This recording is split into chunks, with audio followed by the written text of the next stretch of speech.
More than triple perbelanjaan kita bila kita dah kahwin. Okay, sebab tu saya always cakap anak-anak muda ni yang bujang lagi ni saving sekurang-kurangnya 30% daripada gaji. Jangan 10%. 10% ni orang dah berumah tangga, komitmen banyak. Yang bujang lagi ni at least menabung 30% daripada gaji. Jadi tak ada program hari ni, dia tak ada tuan-puan datang belajar bulan depan kaya, tahun depan kaya. Tak, dia perlukan proses. Yang janjikan tuan-puan boleh kaya tahun depan, skin cepat kaya.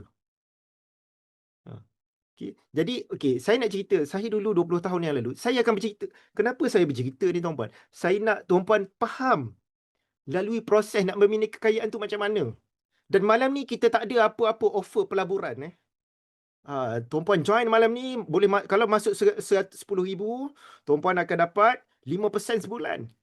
Kalau dapat masuk 100,000 malam ni, akan dapat 10% sebulan. Tak ada. Tuan-puan jangan expect tu. Tak ada malam ni. Malam ni purely saya bagi tuan-puan ilmu. Dan program malam ni tak boleh ubah hidup tuan-puan. Tapi dia boleh bagi spark dan turning point untuk tuan-puan. Kalau tuan-puan serius nak mencapai 1 juta yang pertama, nak membina kekayaan, nak ada tabungan yang kukuh, nak bebas daripada hutang, nak ada harta yang cukup, nak pencen pada usia yang muda. Malam ni boleh bagi turning point saja, spark. Tapi yang akan mengubah hidup ialah tuan-puan kena pergi belajar lagi. Kita ada program banyak tuan-puan, pergi belajar lagi. Okay. Pengalaman saya 20 tahun, saya share dekat tuan-puan malam ni. Mustahil dalam 1.5 jam tuan-puan faham, tahu everything. Mustahil. Tapi at least tuan-puan akan dapat something. Okay. Jadi tuan-puan, 20 tahun yang lalu, 22 tahun yang lalu, saya adalah anak muda yang berhijrah daripada kampung datang ke KL. Habis belajar, dapat beasiswa. Habis belajar sebab ada beasiswa, dia ada kontrak. Terus kena datang KL, kerja.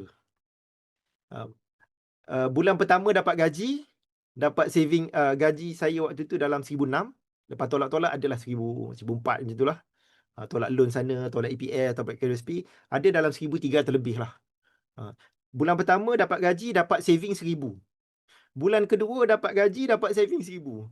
Bulan ketiga dah mendirikan rumah tangga. Tak ada dah saving 1,000 tuan-puan.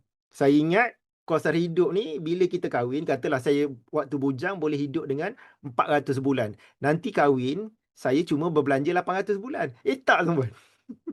More than triple perbelanjaan kita bila kita dah kahwin.